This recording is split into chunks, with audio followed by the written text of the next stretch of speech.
감사의 우리 기쁨의 경배 박수 올려드리겠습니다. 주님을 찬양합니다. 우리 지금 앞뒤 좌우들과 함께 인사하실 텐데 우리 메리 크리스마스 최소 우리 두 분 이상 함께 인사하시도록 하시겠습니다. 메리 크리스마스, 메리 크리스마스. 우리 주님께 기쁨의 찬양을 올려드리며 우리 성탄 감사 예배를 하나님께 드리시겠습니다. 할렐루야!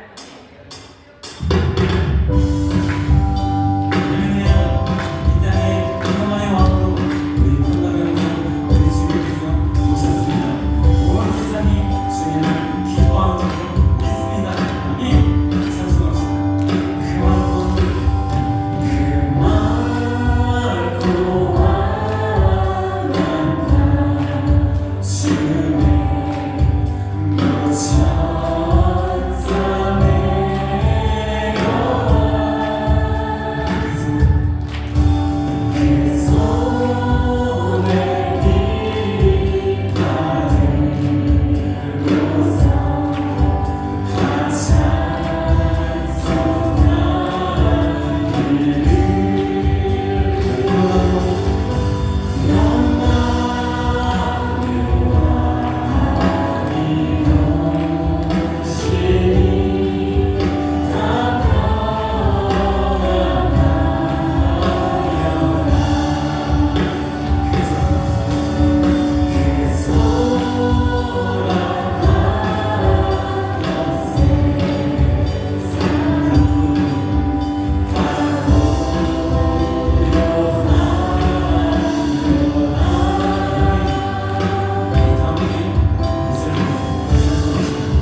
노엘이라는 단어의 뜻은 주님 오심을 축하합니다라는 뜻입니다.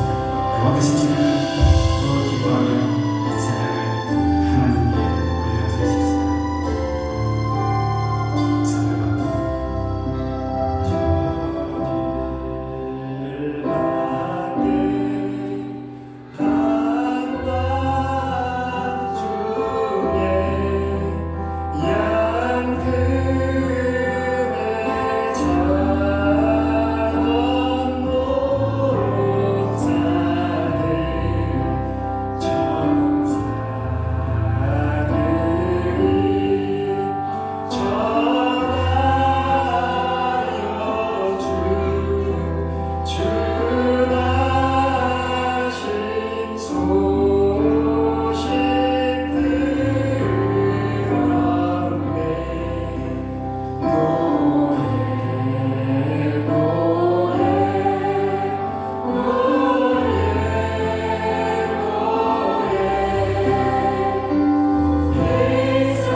사도신경으로 우리의 신앙을 고백합시다.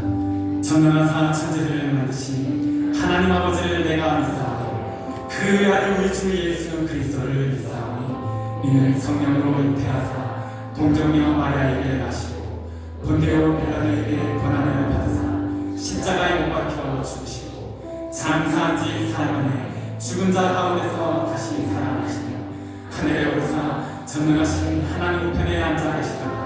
저희로서 산자와 죽은 자를 심판하러 오시리라. 성령을 믿사오며 거룩한 공예와 성도가 서로 교통하는 것과 죄를 사하여 주시는 것과 몸이 다시 사는 것과 영원히 사는 것을 믿사옵나이다.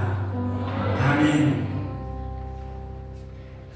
거룩하신 하나님, 지극히 높은 것에서는 하나님께 영광이요 땅에서는 기뻐하심을 입은 사람들 가운데 평강의 양으로 오신 예수 그리스도께 감사와 찬양과 영광을 올려드립니다. 특별히 오늘 예수님의 탄생을 기념하는 거룩한 성탄 예배로 은혜의 보좌 앞에 나와 말씀 앞에 겸손히 신령과 진정으로 경배를 드립니다. 주님 홀로 영광 받아 주시옵소서. 하늘 보좌의 영광을 기루하시고 죄와 사망 가운데 있던 주의 백성들을 구원하시기 위하여 참된 생명의 빛으로 이 땅에 오신 임마누엘 예수 그리스도의 탄생과 그 크신 사랑과 복음의 깊은 소식이 이 땅 온 누리에 충만히 임하게 하여 주시옵소서. 이 한 해를 돌아보며 말과 행동과 믿음의 삶이 하나님 말씀 앞에 합당하였는지 결산할 때에 우리는 다 양 같아서 그렇게 행하였음을 고백합니다. 우리의 죄악을 대신 지시고 계속의 은혜를 베푸신 사랑의 주님, 이 성탄 예배 가운데 십자가의 보혈과 희생을 깊이 기억하게 하여 주시옵소서. 그리하여 진정한 회개와 하나님과 이웃과의 관계 회복이 이루어지게 하옵시고 용서와 화해와 사랑을 삶으로 실천하게 하셔서 주님의 선하신 복음 사역을 온전히 감당하게 하여 주시옵소서. 인류 구원과 행복을 위하여 축복의 통로로 세워주신 최고담임 목사님께 성령의 충만함과 영육 간의 평강을 다하여 주시옵시고 말씀과 기도의 능력으로 맡겨주신 목양 사역을 능히 감당하게 하여 주시옵소서. 세우신 모든 부교육자님들에게도 동일한 은혜를 부어주셔서 한마음으로 힘있게 동력하게 해주시옵시고 교회 공동체의 한몸 이룬 모든 지체도로 하여금 질서에 순종하여 합력하여 선을 이루게 하여 주시옵소서.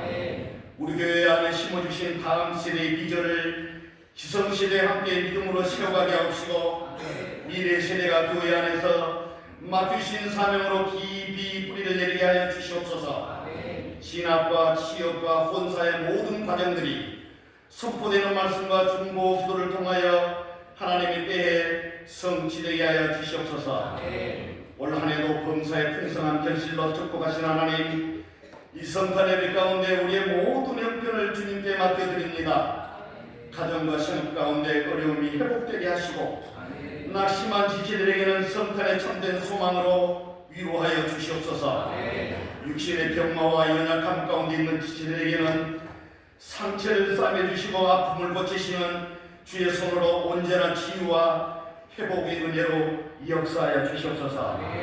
이 시간 담임 목사님을 통하여 성탄의 기쁜 소식으로 선포되는 진리의 말씀에 하늘의 권능으로 기름 부어 주시옵시고 말씀을 듣는 주의 백성들에게 구원의 확신과 거룩한 소망을 더하여 주셔서 하나님을 경외하는 삶으로 2026년을 말씀에 순종하여 헌신을 결단하는 주의 백성들에게 범사에 축복하여 주시옵소서. 정성으로 준비한 성탄 캐롤 찬양으로 올려드리는 할렐루야 하모니 찬양대의 찬양과 마라나타 특송으로 기쁘게 받아 주시옵시고 온 해등들 가운데 은혜가 충만케 하여 주시옵소서. 시간을 들여 신실한 믿음으로 헌신하는 남녀 봉사자들에게 세상이 줄 수 없는 평안의 복으로 충만하게 하여 주시옵소서. 지교회와 영상으로 드리는 모든 예배의 주소마다 통일한 은혜를 부어 주시옵시길 간절히 소망하며 이 땅의 평화의 왕으로 오신 예수 그리스도의 이름으로 기도하옵나이다. 아멘.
기쁨으로 주의 오심을 감사합니다. 우리 옆에 있는 분들에게 우리가 할 수 있는 모든 힘을 다해서 메리 크리스마스 인사하겠습니다. 메리 크리스마스, 메리 크리스마스, 메리 크리스마스. 감사합니다. 이렇게 찬양을 연속으로 해서 계속 하는 걸 듣다 보면요, 어느샌가 제가 내가 여기 왜 서인지 까먹습니다.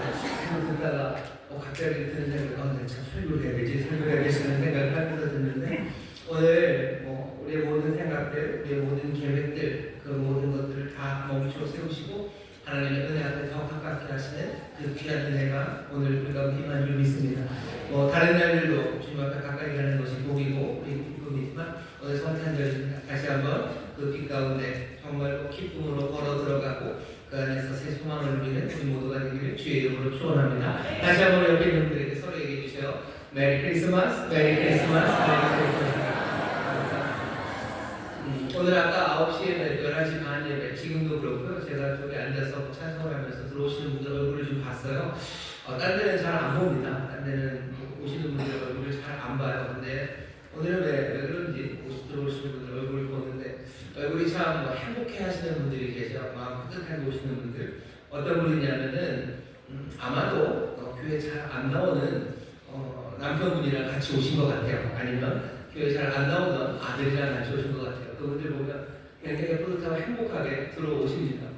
어떻게 아냐면요, 그 옆에 있는 사람 얼굴은 조금 달라요. 그러니까 둘이 다 그분을 오면 그런가 보다 할 텐데 그 옆에 있는 분들 얼굴은 조금 다릅니다. 뭔가 그 얼굴에서 보여져요. 머릿속으로 계산이가 막 돌아가는 거죠. 내가 오늘 교회 왔으니까 선물을 안 사줘도 되겠지. 이런 것들이에요. 그런 생각이 지나가는 분들도 있으십니다. 하지만 오늘 가족들과 함께 와서 행복하신 분들 하나님의 은혜가 임하고 뭐가 조금은 다른 생각이 마음에 있어서 그래도 또 모자는 그 초청에 오신 여러분들 주께서 부르셔서 오신 것이고 또 주의 빛이 여러분들 이곳까지 인도하심을 믿습니다. 하나님 만나시고 또 주님 만나셔서 정말 이 전을 나갈 때는 기쁨으로 찬송하며 또 새로운 하나님의 복을 누리며 나가게 될 줄 믿습니다. 여러분 함께 예배합니다. 하나님의 은혜가 가득하기를 바라며 우리 서로 박수를 격려합니다. 인터넷으로 함께 예배하시는 분들 또 오신 여러분들 예배하십니다. 우리 성탄절 귀한 날 주 앞에서 우리가 함께 말씀을 듣습니다. 누가복음 2장 말씀입니다. 성경을 펴주시죠. 누가복음 2장 1절부터 20절입니다.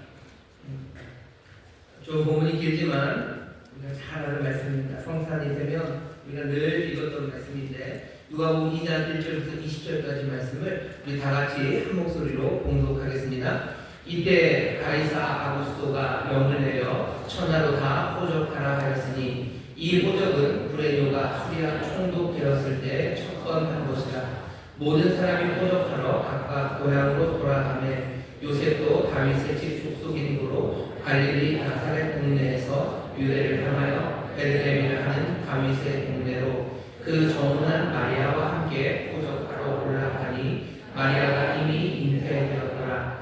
거기 있을 그때 해산할 날이 차서 마라를 낳아 강도로 싸서 구유에 누였으니 이는 사관에 있을 곳이 없음이로라.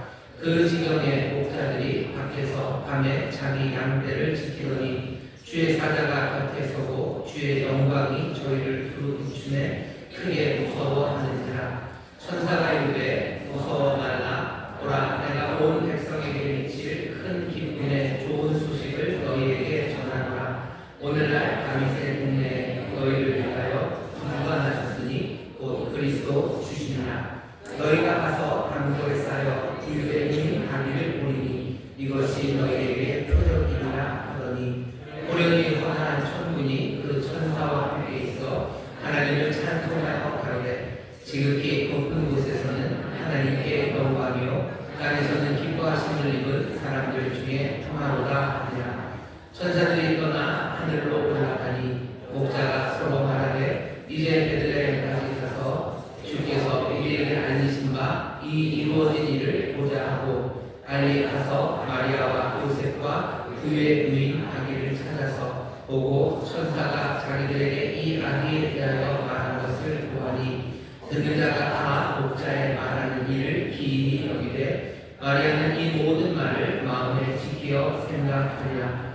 목자가 자기들에게 이르던 바와 같이 듣고 본 그 모든 것을 하여 하나님께 영광을 돌리고 찬송하며 돌아가니라. 아멘. 설교 제목은 구유의 누인 아기라는 제목으로 하나님 말씀하는 겁니다. 구유의 누인 아기입니다. 우리가 예수님의 탄생에 대해서 좀 잘 압니다. 우리만 아는 게 아니라 예수님의 탄생이라는 건 좀 인류 역사상 가장 유명한 탄생이에요. 사람들이 누군가의 탄생을 이만큼 아는 누군가가 있을까 싶지만 없습니다. 그냥 단언컨대 없습니다. 지금 세상에서 제일 유명한 사람이 누굴까 생각해보면 여러 가지 지표로 그것들을 확인할 수 있지만 모르겠어요. SNS 팔로우 숫자로만 따지면 호나우드죠? 아직 그런가요? 호나우드가 아마 제일 팔로우가 많습니다. 그리고 세상에서 제일 유명한 사람이에요. 세상에서 제일 유명한 호나우드가 어떻게 태어난지 아시는 분? 그리 많지 않죠. 완전히 호나우드를 진짜 좋아하는 사람들은 호나우드가 어디서 태어났고 그날의 분위기가 어땠고 그런 거 알 겁니다. 하지만 지금 세상에 제일 유명하고 뭔가 그렇다는 호나우드도 그래요. 역사상 위대한 인물들 우리가 좀 압니다. 대한민국에서 가장 존경받는 사람은 세종대왕 그리고 이순신 장군이 있을 겁니다.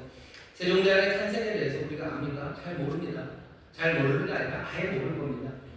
그러면 이순신 장군의 탄생에 대해서 잘 모릅니다. 온 인류의 많은 탄생들, 모든 사람들은 다 태어났죠. 아무리 위대하고 또 영향력이 많았던 사람도 예수님의 탄생이 알려진 것만큼 이렇게 예수님의 탄생처럼 알려진 사람은 없어요. 우리는 그래서 세상 모든 사람들이 잘 아는, 게다가 우리는 하나님 믿는 사람이고 성탄절 때마다 이 복음서를 읽으면서 예수님의 탄생에 대해서 살펴보았기 때문에 우리는 예수님의 탄생에 대해서 꽤나 잘 아는 사람들입니다.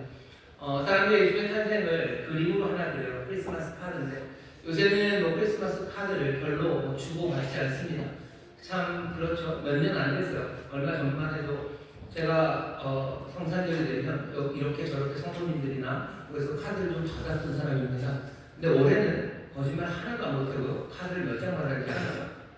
한 장 받았습니다. 와, 그렇죠? 불쌍하게 보시는군요. 문자는 와요. 카톡으로 그렇게 그림을 옵니다. 그냥 진짜로 카드를 받은 건 딱 한 장 받았어요. 갑자기 저를 불쌍하게 보시는데 카드를 보면 이렇게 크리스마스 트리도 있지만요. 예전에는 예수님의 탄생 보고 이렇게 그림 하나 예쁜 그림이죠. 그림을 보면 보통 그렇습니다. 우리는 동방박사라고 알 수 있는 세상 사람들이 보는 누군가 싶은 조금 좋은 옷을 입은 사람들 세 사람, 그 다음에 몇 명이 될지는 모르지만 목자 이미 분명한 막대기를 들고 옆에 양이 있는 목자들이 좀 둘러서고요. 그리고 뒤쪽으로 배경을 만드는 건 소 아니면 나귀 그런 것들이 주변에 좀 있습니다. 왜냐하면 거기가 마구간으로 그려지기 때문에요. 그리고 한 중간에 가장 센터죠. 센터를 차지하고 있는 건 오늘 여기 있는 이 구유입니다. 말 바꾸듯이요. 염을 통해 그냥 아이를 넣을 수는 없죠. 그러니 지푸라기가 조금 깨끗한 지푸라기가 있고 또 강고 아이를 쌓는 천으로 잘 쌓여진 아이 하나가 거기 있습니다. 당연히 그 앞에는 꼭 이상하게 마리아는 앉아 있고요. 요셉은 그 옆에 서 있어요. 그리고 이 아이가 있는 이 구유에 놓인 아기로 빛이 쫙 내려 비칩니다. 보통 그 그림이 우리가 알고 있는 예수님의 탄생에 대한 그림이에요. 그 카드 한 장에는 사실은 복음서 3가지의 이야기가 다 섞여 있는 겁니다. 마태복음에서는 동방박사 이야기를 우리에게 전해줘요. 아마 동방박사 셋은 마태복음에서 온 거죠. 요한복음에서 뭐가 왔습니까? 제 생각에는 아무래도 빛일 겁니다. 오늘 요한복음을 읽어보지만 여기 구유에 뭐가 조명이 확 내리고 있다 이런 얘기는 없어요. 근데 크리스마스 카드를 보면 조명이 하늘에서 빛이 레이저 영광의 광채가 확 내려오는 것처럼 그리기도 하고 때로는 그 아이에게서 영광의 광채가 확 나가는 것처럼 그리기도 하면서 그 빛이 거기에 있습니다. 이 빛에 관한 이야기는 요한복음에서 온 거다. 말씀이 육신이 돼서 이 땅에 오신 분, 세상에 비추는 빛, 그 빛의 이야기가 예수님의 탄생에 관하여 요한이 우리에게 전하는 겁니다. 이 크리스마스 카드 한 장에 마태복음의 이야기가 그리고 또 요한복음의 이야기가 있어요. 그러니 여러분 눈치채셨겠지만 나머지 거의 대부분의 이야기들은 어디서 옵니까? 이 누가복음에서 온 겁니다. 오늘 우리가 읽은 1장부터 20장까지의 말씀이에요. 자, 근데 여러분들 지금 우리가 20절까지 쭉 읽었는데요. 숨은 그림 찾기 같은 거죠. 우리가 알고 있는 그 크리스마스 카드에서 도대체 이 누가복음이 얘기하지 않았는데 거기 있는 것들은 뭡니까? 뭐가 좀 있죠?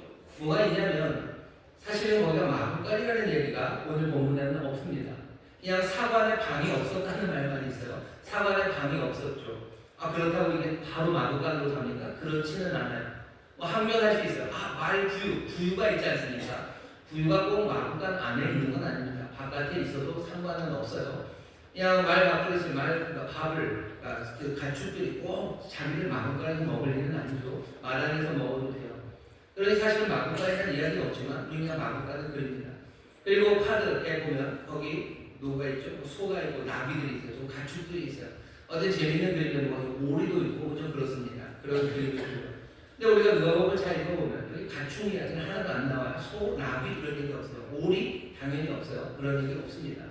근데 우리가 그냥 상상을 하는 거죠. 마구간일 거다. 밤이 없었으니 그리고 구유가 있으니 마구간일 거고 이런 것들이 있었을 거라고 우리가 생각을 합니다.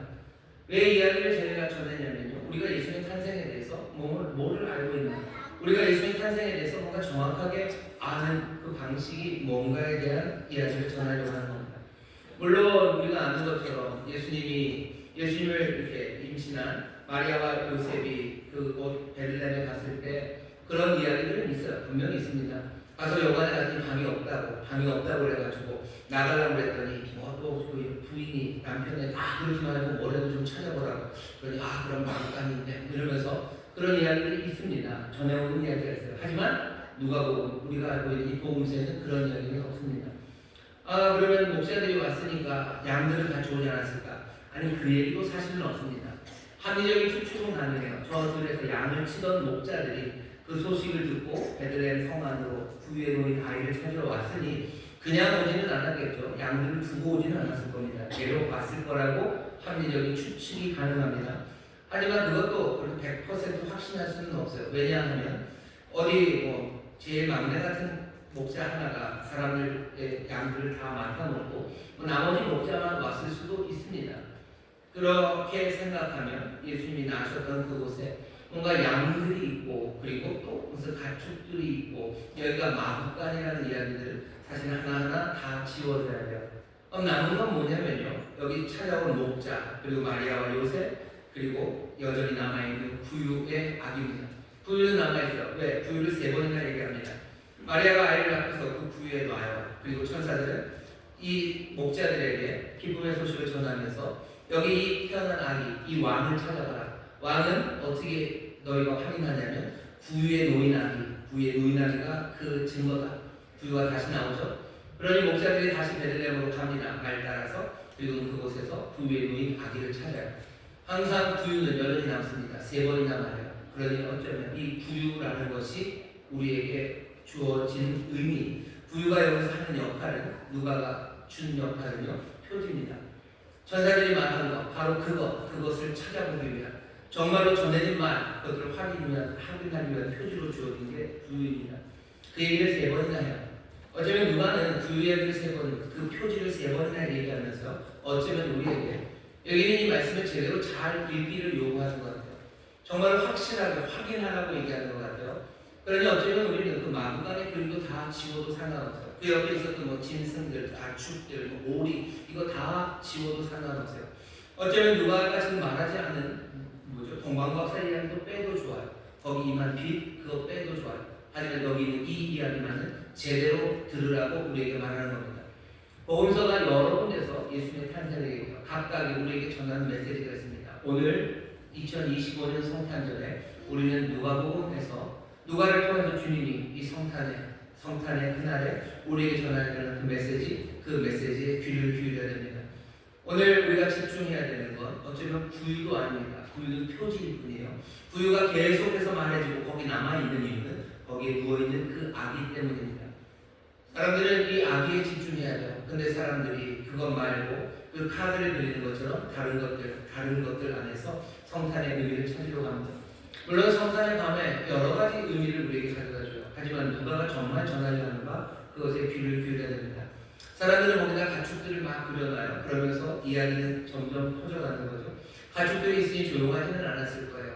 캐롤에는 그 짐승 가축들도 조용했다고 그러는데 아닐 수도 있죠. 가축도 시끌시끌하고 가축들에게서 냄새 많이 납니다. 냄새 나고 복잡하고 혼란한 그런 곳에 누가 왕이 오셔서요. 어쩌면 거기서 의미를 찾을 수 있습니다. 어떤 의미예요? 정말로 엉망이 된 삶, 엉망진창이고 뒤죽박죽이 된 삶에 거기에 왕이 오셔서 감동적이죠. 하지만 누가가 전하려고 하는 이야기는 아닙니다. 왜? 거기에 가축은 없어요. 가축 냄새, 똥 냄새, 가축의 소리, 그런 소리를 우리에게 전하려고 하고 있지는 않습니다. 여기 부유가 중요하게도 생각돼요. 생각만 해도 가슴이 뭉클하고 뭔가 가슴이 시릿시릿하면서 뭔가 아름다움이 여기 있습니다. 뭐냐면 이제 막 아이를 낳은 젊은 여인이에요. 이제 막 아이를 낳은 젊은 여인이 타지에 와서요. 자기 낳은 아이를 위해서 그 부유, 뭐죠? 짐승들, 가축들이 먹는 그 밥그릇 거기에다가 뭔가 지푸라기를 깔고 강고에 싸서 그 아이를 거기다 놓는 그림. 그 그림은 묘한 뭐죠? 묘한 아름다움이 있습니다. 여기에는 인생의 쓸쓸함이 있어요. 연약함에 대한 공감이 있어요. 그리고 뭔가 이 삶을 향한 기대 그리고 또 순수함이 거기에 담길 수밖에 없어요. 이 사람들이 그 부유에 놓인 아기를 보면서 가슴이 뭉클해지는 거죠. 가슴이 뭉클해지며 이 아기가 잘 되기를 바라고 어쩌면 인간적인 너무나 인간적인 아름다움 그 아름다움 안에서 서로를 보듬고 어쩌면 서로를 향한 사랑 그런 것들을 말할 수 있습니다. 어려운 상황에도 정말로 주신 약속을 붙잡고 그 약속을 지켜내기 위한 마리아 이런 이야기도 할 수 있어요. 하지만 누가가 여기서 전하려고 하는가? 어쩌면 그 진짜 전하려고 하는 그것은 아마 그게 아닐 겁니다. 왜? 여기서 그 부유의 아이를 누이는 마리아에 대해서 누가가 거기에 감정을 싣지 않아요. 얼마나 인간적인가, 얼마나 아름다운가, 이 모성을 보라, 이런 느낌 아닙니다. 왜? 부유라는 건 그런 의미로 주어지지 않고 천사들이 전한 지시사항, 천사들이 전한 그 소식, 그 소식의 표지로 거기 있기 때문입니다. 보아야 되는 건 어쩌면 악입니다. 지금까지 얘기했던 모든 것들이 성탄에 품을 수 있는 생각이고요. 어쩌면 사람들이 성탄절을 생각할 때마다 마음에 담아 놓으려고 하는 귀중하고 아름다운 것들 중에 하나예요. 그러니 성탄의 마음은 아름답다고 말하는 겁니다. 혼란하고 엉망진창인 그곳에 주님이 오시는 것 얼마나 아름답습니까? 그 힘들고 어려운 상황에도 아기를 지켜내려고 애쓰는 젊은 부부의 삶은 얼마나 또 아름답고요. 또 그렇게 만들어내는 세상에 대한 그 스산함이 우리의 마음을 스쳐갈 때 그 두 가지 감정은 우리에게 묘한 감동을 줘요. 그러니 성탄의 마음은 사람들에게 감동을 주는 마음입니다. 뭔가 따뜻한 마음들을 생각하게 하고 서로를 위해서 손 내밀어야 되겠다는 생각, 그 생각을 가져다주는 그런 이미지가 성탄의 이미지일 수 있습니다. 하지만 다시 말씀드릴게요. 누가가 전하려고 하는 것 그건 아닌 것 같아요. 왜? 성탄의 그 그림들은 우리의 합리적인 추론들이에요. 우리가 그려놓았던 것들이에요. 누가가 지금 정말로 말하는 것들을 하나하나 우리가 어쩌면 가져다 붙였던 탄생에 관한 이야기들을 제하고 나면요. 사실은 굉장히 딱딱해 보이고요. 어쩌면 지시사항이 들리고 영광의 뭔가 좀 다르게 보입니다. 오늘 먼저 생각해야 되는 건 뭐라고? 아기에 관한 이야기예요. 이건 부유에 관한 이야기가 아닙니다. 성탄의 이야기는 마구간에 관한 이야기가 아니에요. 거기 있는 짐승들에 관한 이야기가 아니에요. 이건 부유에 놓인 그 아기에 관한 이야기입니다. 부유에 놓인 아기가 중요한 게 아니에요. 부유에 놓인 아기가 중요한 겁니다. 오늘 여기 본문에서 들어야 되는 것은 천사가 전하는 말입니다. 10절 보면 천사가 이르되 무서워 말라. 보라 내가 온 백성에게 미칠 큰 기쁨의 좋은 소식을 너희에게 전하노라. 오늘날 다윗의 동네에 너희를 위하여 구주가 나셨으니 곧 그리스도 주시니라. 지금 탄생에 대해서 하늘의 천사가 지금 전하는 메시지입니다. 이건 하늘이 우리에게 전하는 메시지예요. 성탄의 날에 우리가 들어야 되는 메시지는 그 가축에 관한 이야기가 아니라 부유에 관한 이야기가 아닙니다. 그 아이에 관한 이야기인데 이 아이가 누구냐면요. 구주입니다. 이 아이는 곧 그리스도입니다. 그리고 이분은 주십니다. 이것을 확인하기 위해서 12절이에요. 너희가 가서 강고에 쌓여 부유에 놓인 아기를 보리니 이것이 너희에게 표적이다. 우리가 아이에게 집중하면요. 바로 그 메시지가 들립니다. 성탄에 우리가 들어야 되는 기쁜 소식이에요. 여러분들 이 아이가 구주이신 것, 이 아이가 곧 그리스도시고 주 왕이신 것을 여러분들 기쁨으로 영접하시기를 주의 이름으로 축원합니다. 오늘 들어야 되는 소식이에요. 누가를 통해서 주님이 우리에게 전하려는 메시지. 아니 누가가 우리에게 지금 전해주고 싶은 그 이야기입니다. 그 소식이에요. 오늘 이 소식 들으셔야 돼요. 주가 이 아이가 구주고 우리의 구원자시고 우리의 그리스도시고 또 우리의 놀라운 왕이시라는 사실, 그 사실이 지금 기쁨으로 전해집니다. 소식이 너무 짧아요. 별로 감동이 없어요. 그냥 뭐죠? 그 가축 이야기가 훨씬 더 감동적이고요. 그리고 또 그 젊은 여인이 아이를 낳고서 구유에 누웠다는 거 그게 더 감동적이에요. 이 얘기는 별로 감동적이지가 않습니다. 라고 우리는 생각합니다. 왜냐하면 여기 이 소식에 우리의 마음이 뛰지 않기 때문이에요. 하지만 이야기를 들었을 때 목자들은 얘기가 다릅니다. 이 이야기를 들었을 때 여기 있던 사람들은 좀 다릅니다. 어쩌면 누가가 우리에게 전하는 메시지를 우리가 제대로 이해하기 위해서는 여기 이 구주시다, 그리스도시다, 왕이시다 하는 소식이 얼마나 기쁨과 놀라운 소식이었는지 우리가 좀 같은 공감을 하기 시작해야 돼요. 공감을 위해서는 좀 이해가 필요한데요. 이 사람들은 유대인들입니다. 이 사람들은 유대인 목자들입니다. 유대인들은 지금 여기 구주라는 이야기, 곧 그분이 그리스도 메시아고 왕이라는 이야기, 이 소식이 얼마나 반갑고 그리고 또 속이 시원해지는 소식인지 모릅니다. 이 사람들은 짧게는 한 560년, 길게는 700년 이상을 이 사건을 기다렸어요. 자기들이 하나님의 백성인 줄 알았어요. 하나님이 우리를 다스린다고 믿었던 사람들이에요. 그런데 몽땅 다 망했죠. 몽땅 다 무너지고 포로로 끌려갔습니다. 포로로 끌려갔지만 하나님이 약속하셨어요. 돌아오게 하시는 거예요. 돌아와서 이제 다시 성전을 짓고 여기 하나님의 나라가 다윗의 자손으로 새로운 왕 메시아를 보내서 영원한 나라를 내가 세우겠다고 하나님이 약속하셨었습니다. 이 사람들이 정말 하나님의 약속대로 신실하신 하나님의 약속대로 그럴 수가 없는데 다시 예루살렘으로 돌아옵니다. 다시 자기들 땅으로 돌아옵니다. 그리고 성전을 지어요. 성전을 짓지만 이 사람들이 수백 년 동안 한 번도 나라를 세운 적은 없어요. 예루살렘의 성전을 짓고 자기들끼리 살아가요. 하지만 그건 큰 제국의 한 식민지, 한 주, 아니 한 도의 한 지역으로 살아갈 뿐이지 여전히 그들의 나라는 아닙니다. 이 얘기는 한 100년 전쯤에 마카비라는 왕조가 잠깐 쓰기는 했지만 뭔가 전면적으로 나라를 제대로 만들어내지 못해요. 그냥 무너져 내렸습니다. 사람들은 기다리는 거예요. 기다리죠. 하나님의 약속을 기다립니다. 신실한 하나님, 은혜의 하나님 약속하셨으니 이제 우리에게 구원자를 보내실 거예요. 우리에게 구원자 보내시는 그 구원자는 메시아입니다. 기름 부음 받은 그분 보내셔서 우리를 다스리는 왕이 되게 하시고 우리를 자유케 하시고 뿐만 아니라 온 세상에 악을 다 처단하시고 공의를 세우시고 하나님의 나라를 다스릴 거예요. 이 사람들은 이것을 몇백 년을 기다립니다. 목숨을 내놓고 기다립니다. 자기들의 그 믿음을 빼앗으려고 하고 그 믿음을 짓밟으려고 하는 수많은 세력들, 그것이 무엇이 되었던지 간에 그거랑 비슷해요. 단발로 내려서 오두하라, 내 머리를 자를지언정 머리카락은 자를 수 없다 하는 태도로 이 사람들은 그 약속을 지키기 위해서 그날이 올 때까지 버티고 기다렸던 사람들이 이 사람들입니다. 안식일을 못 지키게 하는 것에 그냥 생명을 걸고 달려들었던 사람들. 로마가 그렇게 큰 힘으로 정치적으로 거기를 지배하고 있지만요, 유대인들의 삶 몽땅을 바꿔내지 못합니다. 왜? 이 사람들의 그 하나님 향한 소망이, 그 갈망이 그 삶을 지켜나가게 됩니다. 이 사람들은 그 소망 하나로 어쩌면 그 모든 위험을 다 감수하고 살았던 사람들, 바로 그 유대인 목자들에게 지금 얘기하는 거예요. 뭐라고? 너희의 구주가, 너희의 구원자가 드디어 온다고, 너희의 그리스도 메시아가 드디어 온다고, 너희의 왕이 지금 온다고 이 목자들에게 알려주는 겁니다.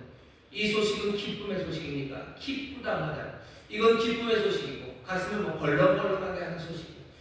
이 소식을 들은 사람들은 어쩔 줄 모릅니다. 그런데 반전이 생겨요. 그 왕이 나셨는데 그 왕은 어디에 있어요? 다윗의 동네에 있습니다. 여기까지는 그나마 좀 괜찮아요. 왜냐하면 하나님의 약속이 메시아는 어디서 올 거냐면 다윗의 동네 베들레헴에서 날 거라는 그 전설 같은 이야기가 수백 년 된 이야기가 전해져 왔기 때문이에요. 이 목자들은 베들레헴 근처에서 양을 치는 사람들입니다. 그러니 베들레헴이 비록 작고 그리고 별 볼 일 없는 조그만 동네가 되었을지라도 뭔가 전설이 여기서 시작될 거라는 걸 기대하죠. 그러니 다윗의 동네에 일어났다는 것, 그건 괜찮습니다. 그런데 뭐랍니까? 구유의 누인 아기를 볼 거랍니다.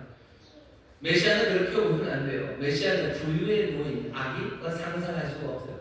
구유의 노인 아기, 근데 천사가 그렇게 말합니다. 구유의 누인 아기, 그 아기를 볼 것이니 그가 바로 그다라는 메시지, 그 메시지를 듣습니다. 이 사람들은 가서 봐야 돼요. 이건 그냥 전해지는 옆 동네 훈장님이 알려주는 이야기가 아니에요. 뭔가 성경 좀 안다고 하는 랍비가 전하는 이야기가 아니에요. 하나님 주의 사자가 지금 전하는 이야기입니다. 마음을 흔들어 놨어요. 그리고 물음표, 큰 물음표, 어마어마한 느낌표들, 그리고 물음표들을 마음에 심어 놓습니다. 이 사람들이 이 물음표가 커지긴 하지만 이거 느낌표를 부인할 수 없는 것은 갑자기 그 말이 지나고 나니까 하늘의 모든 천군과 천사가 하늘을 가득 채우기 시작합니다. 하늘을 가득 채우고서 온 하늘을 울리기에 이제는 땅마저 울리는 노래, 그 노래가 들립니다. 하늘은 지극히 높은 자 하나님에게 영광, 이 땅에서는 기뻐하시는 우리 자녀들의 평화라고 이 노래가 하늘과 땅을 울려놓기 시작해요. 하늘과 땅이 하나가 된 것 같아요. 하늘과 땅 이제는 그 구분이 없는 것 같이 하나님의 그 선하신 뜻이 이 땅에서 이루어지는 그 놀라운 광경을 이 사람들이 봅니다. 그러니 그 느낌표, 그 물음표에도요 이제 물음표를 느낌표가 이기는 거죠. 그러니 어디로 가요? 베들레헴으로 가서 구유에 누인 아기, 그 아기를 찾으러 그리로 갑니다. 구유에 놓인 아기를 찾을 수 있어요. 왜 찾을 수 있어요? 목사들은 구유가 뭔지 정말 제대로 압니다. 게다가 구유는 집 안에 있지 않아요. 바깥에 있어요. 그리고 어떤 아기가 베들레헴에서 몇 명 괴리가 없겠지만 어떤 아기가 구유에 놓여있는 아기가 있겠습니까? 누구도 구유에 자기 아기를 놓지 않아요. 이 밤에 구유의 아이를 놓는 거 그거 찾는 거 어렵지 않습니다. 가서 분명히 찾을 수 있어요. 그리고 가서 그 아이를 만납니다. 오늘 우리에게 주시는 메시지는 그런 메시지예요. 우리가 성탄에 다시 한번 들어야 되는 이야기는요. 이 갈망, 이 신실함으로 주셨던 그 약속을 신실하신 주께서 정말로 우리에게 구원자를 주시고 우리에게 왕을 주시고 그리고 회복하시는 그 놀라운 역사를 이루신다는 그 귀한 약속 그리고 그분이 이 땅에 오셨다는 이 좋은 소식을 여러분들 들으시기를 주의 이름으로 축원합니다. 성탄절은 인간적인 날은 아닙니다. 마음 따뜻한 날은 아니에요. 어떤 사람들이 성탄절이 되면 그 탄생의 이야기를 보면서 마음이 따뜻해진다. 성탄절이 되면 마음이 따뜻해져서 서로를 돌보는 마음이 생긴다. 좋아요. 뭐가 나쁘겠습니까? 많은 그게 누가가 우리에게 전해주는 이야기는 아닙니다. 오늘 이 성탄에 우리가 예수님의 탄생에 대해서 제대로 알아야 되는 건 어떤 마음이 따뜻해지는 계절에 관한 이야기가 아니에요. 여기 이 놀라운 소식에 관한 이야기입니다. 왕이에요. 구원자입니다. 사람들이 갈망했던 바로 그겁니다. 우리의 삶의 회복 그리고 치료를 주시겠다고 말씀하셨던 것처럼 우리의 모든 두려움들 그것을 기쁨으로 만드시고 우리의 삶에 있었던 모든 억압들을 정말로 의로 다 회복시키시고 고통과 슬픔 그것을 온전하게 새롭게 더 복된 생명으로 채우시는 놀라운 약속 그 약속이 우리 가운데 이루어졌다는 사실 여러분들 왕이 오셨음을 그리스도가 오셨음을 여러분들 기쁨으로 받으시기를 주의 이름으로 축원합니다. 오늘 그 왕을 맞이하는 날입니다. 자 근데 누가가 우리에게 전했는데 그렇게만 하는 것은 아니에요. 우리가 아기에게 집중합니다. 그리고 집중한 아기는 왕이고 그분은 그리스도시고 구원자시죠. 근데 오늘 이 말씀이 그냥 그렇게만 얘기하시면 되죠. 그냥 그렇게 짧게 얘기하면 되는데 왜 이 긴 이야기를 이렇게 쭉 줍니까? 이 긴 이야기가 주는 의미가 있어요. 뭐냐면 먼저 집중해야 되는 거, 우리가 기억해야 되는 거. 어쩌면 구유나 마국간이 아니라 누가가 직접적으로 얘기하는 가이사 아구스토라는 이름입니다. 오늘 성탄의 소식을 듣는 여러분들 이 이름을 기억하셔요. 가이사 아구스토를 여러분들 기억하십시오. 가이사 아구스토를 기억하는 게 오늘 우리가 들어야 되는 메시지입니다. 가이사 아구스토 2장 1절이죠. 이때 가이사 아구스토가 영을 내려 천하로 다 포적하였습니다. 이건 그냥 지나가면 하는 말이 아니에요. 왜 나사렛에 살았던 여기 요셉과 마리아가 하나님의 약속대로 베들레헴에 와서 아이를 낳았을까? 그걸 그냥 설명하기 위해서 그냥 하나 갖다 붙여놓은 이름 가이사 아구스토는 아닙니다. 여기 가이사 아구스토라는 이름 자체가요 그냥 흘려보낼 수 있는 이름이 아니기 때문입니다. 가이사 아구스토가 누군지 여러분들이 좀 아셔야 될 필요가 있어요. 이 목자들이 메시아라는 말에 흥분하는 것처럼 가이사 아구스토라는 말을 이 누가복음 읽는 사람들 아니면 이 당시에 이 이야기를 들었던 모든 사람들은요 이 이름이 나올 때 그냥 이게 뭔지 압니다.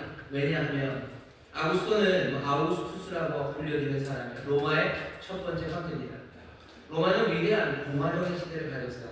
로마가 공화국으로 쭉 오다가요 드디어 황제정이 시작이 되는데 첫 번째 황제 이름이 아구스토입니다. 아구스투스예요.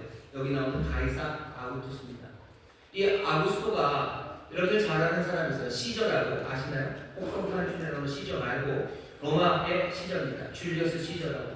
무슨 루비콘강을 건너면서 주사위는 던져졌다 했던 바로 그 시저입니다.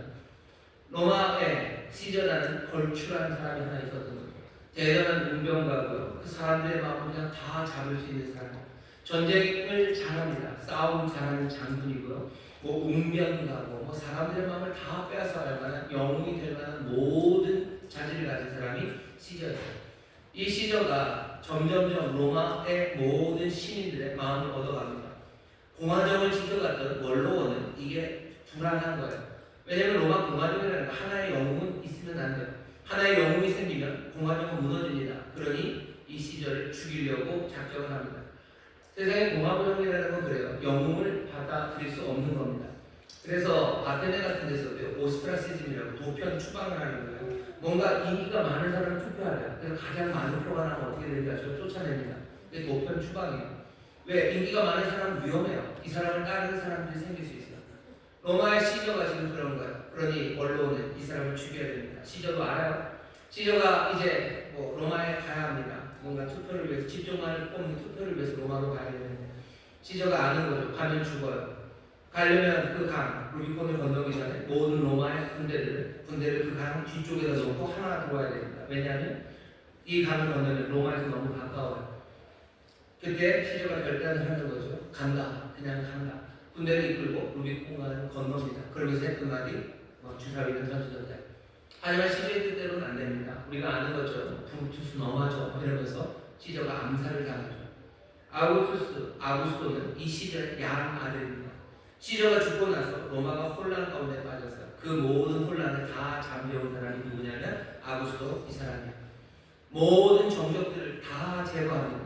로마의 정적들을 제거하고요. 여기저기 제국에서 일어나는 반란들을 몽땅 다 진압하는 사람이 아구스토, 바로 이 사람입니다. 어마어마한 사람입니다. 전쟁의 계획에 빈틈이 없고요. 싸움도 잘하고요. 사람들의 마음을 얻을 수 있는 사람이고요. 이 영웅 아구스토예요. 자기 양아버지 시저만큼이나 위대했던 사람이 아구스토입니다. 결국 로마의 공화정을 끝내고 황제령을 시작한 사람이 이 사람이에요. 황제령이 처음 시작된 게 BC 27년입니다. 첫 번째 황제가 돼요. 그리고 AD 14년까지 40년간 로마의 첫 번째 황제가 아구스토예요. 40년을 다스리면서 아구스토는 선언을 뭐라고? 내가 온 세상에 정의를 가져왔대요. 내가 온 세상에 평화를 가져왔다고 선언합니다. 거기에서 누구 하나 토를 다는 사람이 없어요. 토를 달기는커녕 사람들은 박수를 쳐요. 그럴 수밖에 없는 것이 아구스토가 어마어마했기 때문에 사람 자체가 어마어마하고 로마의 힘이 어마어마합니다. 그래서 내가 의를 이루는 나는 정의를 실현한 사람이고 나는 세상에 평화를 가져온 사람이라고 선포를 하는 사람이 아구스토예요. 이 아구스토가 또 한 일이 뭐냐면 자기 아버지 시저가요 암살당했죠. 암살당한 시저는 이제 하늘에 올라가서 신이 되었대요. 그건 뭐냐면 아주 폼나게 자기를 신의 아들로 만드는 거예요. 내 양아버지가 신이 되었으니 나는 신의 아들입니다. 그러니 사람들은 또 그 말에 박수를 쳐요. 아우구스투스는 신의 아들입니다. 왜? 시저가 신이 되었기 때문에. 온 로마와 온 제국이요 이 아구스토를 칭송합니다. 시인들은 노래하기 시작하는 거죠. 아구스토가 만들어놓은 그 모든 평화와 그 공의를 노래하기 시작해요. 역사가들 역사를 쓰기 시작합니다. 로마의 위대했던 공화정이 이 아구스토에 의해서 역사의 절정으로 갔다고 그 글들을 써내기 시작해요. 제국의 저쪽 동쪽에서는 아구스토를 아예 신으로 섬기기 시작하고 신전을 짓고 숭배하기 시작합니다. 그게 아구스토. 지금 예수님이 태어난 그 시간은요 아구스토 그 통치의 절정쯤에 있습니다. BC 27년서부터 AD 14년 지금 여기 있는 이 탄생의 시간은 BC 4년 아니면 그냥 1년 요 정도 돼요. 사람들이 아구스토가 누군지 알아요. 모든 통치 아구스토 하는 그때입니다. 오늘 근데 여기서 천사들이 하는 말을 들어보시고 우리에게 전하는 말은 뭐다? 그 거대한 제국의 동쪽 그 변방 거기 작은 마을에 누가 태어나고요? 남자아이가 하나 태어나고요. 아이가 하나 태어났어요. 그리고 뭐라고 얘기해요? 얘가 그리스도예요. 얘가 구원자예요. 사람들은 아구스토가 구원자예요. 아구스토가 정의와 평화를 만들어요. 아구스토가 신의 아들이야. 아구스토가 이 땅의 모든 능력을 가졌어요. 라고 칭송하는 그때 여기 하늘에서부터는 다른 소리가 들립니다. 아니 여기 이 아이가 구유에 놓여있는 이 아이가 이가 구원자고 얘가 그리스도고 이게 왕이라는 소식이 들려오는 겁니다. 30년이 채 지나지 않아서 사람들 사이에 점점점 말이 들려요. 바로 이 아이가 자라난 이 아이가 하나님의 아들이라는 이야기를 사람들이 하기 시작합니다. 아니 이 아이는 자기가 하나님의 아들이라고 말합니다. 시저의 양아들도 아니에요. 아구수의 몸도 아니에요. 뭣도 아니에요. 요셉과 마리아의 아들이 여기 이 변방에 태어난 이 아이, 그것도 베들레헴에서 그 부위에 놓였던 그 아이가 하나님의 아들이라고 말하기 시작합니다.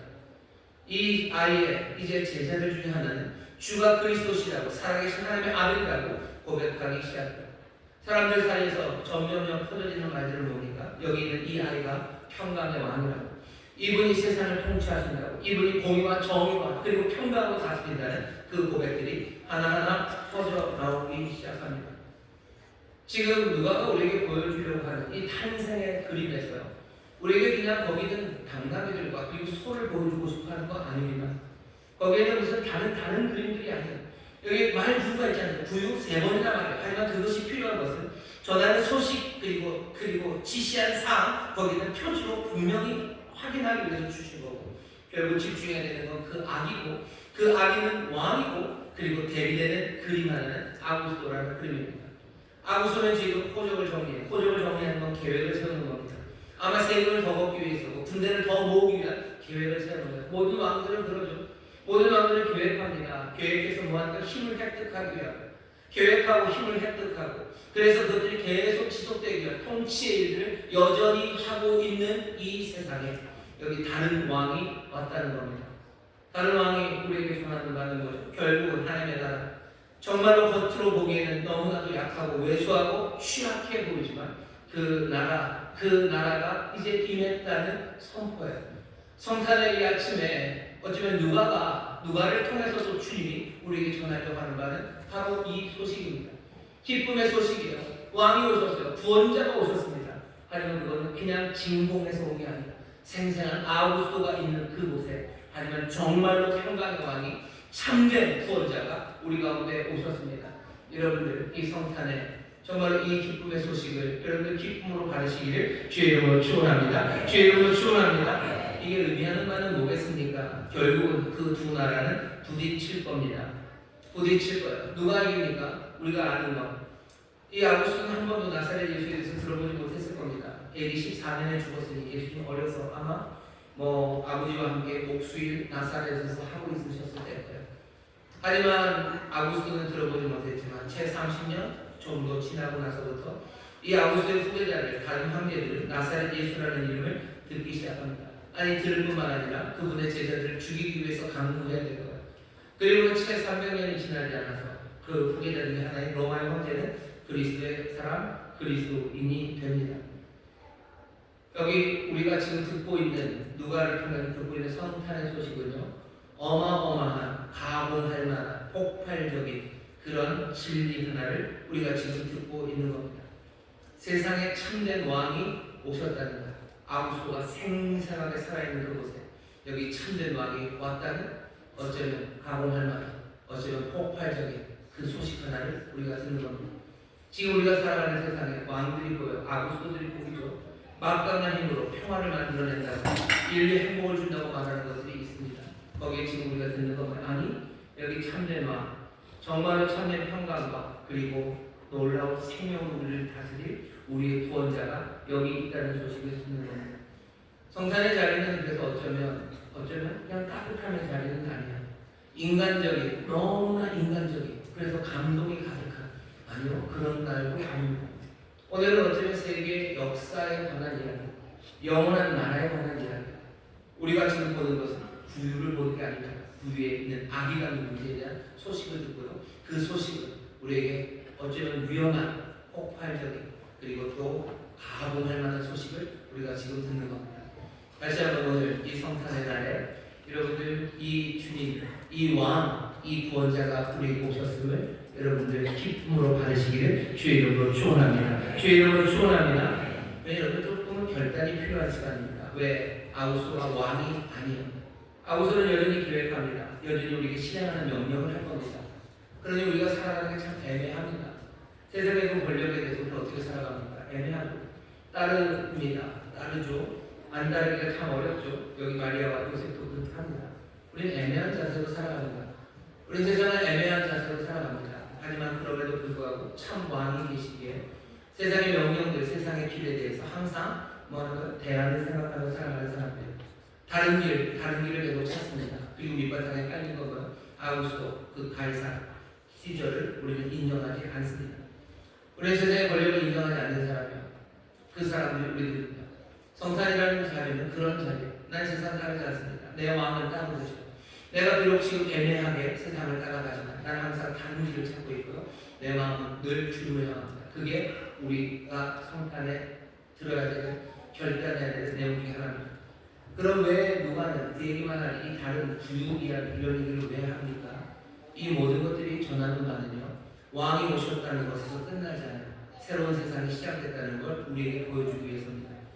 하나님은 왕을 보내십니다. 왕을 보내시는데 어떻게 보내셔요? 아기로 보내셔요. 실수하신 건가요? 하나님의 오기신가요? 아닙니다. 하나님은 이미 세상을 새롭게 만드셨기 때문에 이곳에 왕으로 아이를 보내십니다. 이렇게 생각하시면 돼요. 세상이 여전하다고 생각합시다. 여전하다는 것.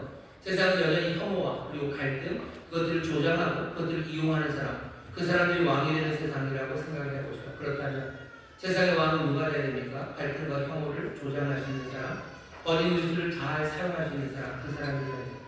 돈이 최고인 세상, 그 세상이고 돈이 힘이 되는 세상이라면 세상의 왕은 누굽니까? 돈을 지배할 수 있는 사람이라 돼요. 하지만 세상이 달라졌다면 얘기가 달라요.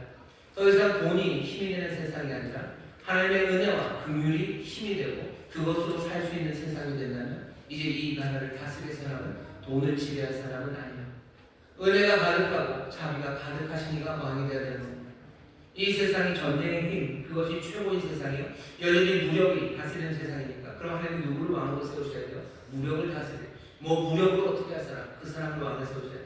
하지만 이제는 뭐야? 판이 뒤집어져서 그 판이 아니야. 새 세상이 하나님의 뜻이 하나님의 나라가 이 가운데 임했습니다. 여기 다스릴 왕은 그 나라에 합당한 분이 왕이 되는 겁니다. 전쟁의 신이 이 땅을 다스리는 게 아닙니다. 누가 다스려요? 평강의 왕이 온유와 겸손으로 다스릴 이가 이 땅의 왕으로 서는 겁니다. 왜 아이가? 왜 온유한 분이? 왜 겸손한 분이? 왜 은혜와 긍휼과 자비로 다스리는 분이 세상의 왕으로 섭니까? 이 세상은 그게 됩니까? 안 됩니다. 이 세상에서 온유한 사람이 땅을 차지하니까 천만에요. 거짓말하는 사람이 땅을 차지해요. 눈치 빠른 사람이 땅을 차지해요. 근데 뭐라고 해요? 온유한 사람이 땅을 차지하죠. 마음이 깨끗한 사람이 하나님을 봅니까? 마음이 깨끗한 사람? 아니요. 마음이 깨끗한 사람이 아니라 자기를 잘 숨기는 사람. 그 사람이 신에 가까이 가는 그런 세상입니다. 하지만 세상이 바뀐다면, 세상에 하늘의 나라가 이곳에 임한다면 더 이상 마음이 지저분한 사람 하나님 볼 수 없습니다. 오히려 마음이 정결한 사람, 깨끗한 사람이 하나님의 영광의 자리로 가기 시작할 거예요. 권모술수가 세상의 힘인 세상에서는 정말로 속이고 거짓말하고 정말로 야비한 인간이 왕이 될 겁니다. 하지만 여기 진리의 나라가 임하는 그곳에서는요, 참됨으로 그리고 진실함으로 다스리는 그분이 왕이 될 거예요. 왜 이분을 왕으로 세우십니까? 할 수 없는 일을 그냥 맡으신 거예요? 네가 치고 나가서 그들 다 아니요. 하나님의 나라가 우리 가운데 임했기 때문에 그 어린 아이의 모습으로 이 땅에 오셔 온유하고 겸손하신 분으로 오셔 은혜와 긍휼이 가득한 분으로 오셔 왕이 될 수 없는 분이 오셔. 하지만 사실은 왕이 될 수 있는 분입니다. 어디에서? 하나님의 나라에서. 하나님의 나라라면 왕은 이 모습이어야 됩니다. 하나님이 이 모습으로 우리에게 왕을 주시면 하나님이 이 땅에 이미 세일을 행하시고 하나님의 나라가 우리 가운데 임하기 때문에 하나님이 결심하시는 겁니다. 성탄에 우리가 확인해야 되는 것. 어떻게 이 아이가 왕이 됩니까? 하나님이 말도 안 되는 일을 하십니까? 우리가 볼 때 말도 안 되는 것. 이 아이는 이 세상에 어울리지 않기 때문에. 하지만 하나님이 이 아이를 왕으로 주시며 전혀 익스큐즈가 없으신 것은 하나님이 여기에 하나님의 나라를 가져다 주시기 때문입니다. 하나님의 나라가 새로운 세상이 이제 시작되었음을 여러분들 믿으셔요. 정말로 진리와 그리고 은혜가 입맞추고 그래서 평강이 가득한 나라가 이 땅에 임했습니다. 그 새로운 세상을 가져다 주시고 그 나라를 다스릴 왕을 우리에게 주신 거예요. 오늘 누가복음의 메시지가 우리에게 전하는 메시지는 우리가 들어야 될 소식은 그 소식입니다. 여러분 이 소식을 마음에 담으시고 사시기를 주의 이름으로 축원합니다. 메시지는 전해졌어요. 자, 그 다음에 어떻게 합니까? 세 가지입니다. 첫 번째, 이 목자들은 가서 마리아와 요셉에게 이 이야기를 말합니다. 처음에는 요셉과 마리아는 알고 있었던 비밀이에요. 이제는 목자들도 압니다. 우리가 오늘 이 메시지를 들었습니다. 우리는 뭐 하는 사람이요? 이제 비밀을 아는 사람이요. 비밀을 아는 사람들이 누구에게? 비밀을 아는 사람들에게 가서 말합니다. 이 얘기는 뭡니까? 우리가 서로가 서로에게 정말로 참된 왕이 오셨습니다. 그리고 이미 하나님의 나라가 우리 가운데 임하였음을 이 비밀을 말하기 시작하죠. 여러분의 자녀들에게 말하죠. 주님이 왕이시다. 하나님의 나라가 우리 가운데 임했다. 이제 세상의 방식으로 세상이 돌아가지 않아. 왜? 하나님의 뜻이 이루어지는, 선하신 하나님의 뜻이 이루어지는 그 나라가 우리 가운데 임했기 때문에 우리가 구해야 되는 건 그의 나라고, 우리가 구해야 되는 건 그분의 의라고, 이 비밀을 서로에게 말하기 시작하는 겁니다. 그게 우리가 해야 되는 첫 번째 일이에요. 두 번째 일은 뭐냐면 마리아가 했던 겁니다. 이 모든 말을 마음에 지키어 생각합니다. 말을 지킨답니다. 왜냐하면 왕이, 참된 왕이 오셨다는 사실, 그리고 또 새 나라, 하나님의 새로움이 우리한테 임했다는 그 메시지는요, 가만 놔두면 몽땅 다 휘발에 날아갑니다. 아니면 빼앗겨버립니다. 그게 오늘 말씀이 우리에게 전하는 말이에요. 세상이 여전히 아구소가 다스리고 있기 때문에, 아구소가 생사의 힘을 발휘하는 그 세상에서 주님이 다스린다는 그것을 지키지 않으면 이것들은 날아갑니다. 세상은 뭐죠? 세상은 뭐 폭력이 아니면 힘이 지배하는 세상이요. 힘이 지배하는 세상, 아구소는 여전히 계획하고 여전히 그 힘을 획득하려고 일을 진행하고 있어요.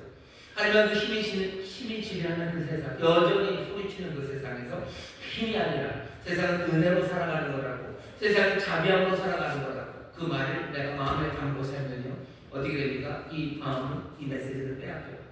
언세가 말라 사라져버립니다. 그러니 마리아는 어디가 그 말씀을 지킵니다. 마음에 지키는 걸 붙잡으셔야 돼요. 서로에게 비밀을 말하셔. 그리고 이 복음을, 어쩌면 이 기쁜 소식을 여러분 마음에 깊이 담아놓기 위해서 지켜내야 됩니다. 성령의 도우심이 필요해요. 서로 격려하셔야 돼요. 서로 위로하셔야 돼요. 말하고 지켜낼 수 있는 그 일입니다. 그 다음에 어떻게 합니까? 이 모든 목자들 그 본 것, 들은 것, 그것들로 인하여 영광을 돌립니다. 하나님의 영광을 돌리고 찬송하며 합니다. 우리는 찬송하기 시작합니다. 경배하며 살아갑니다. 여러분의 삶에 왕이 오심과 새 하늘과 새 땅, 하나님의 나라가 임하였음을 마음에 담고 살아갈 때 하나님을 향한 경배와 찬양, 그것이 정말로 걸어가는 우리의 삶에서 해야 될 일입니다.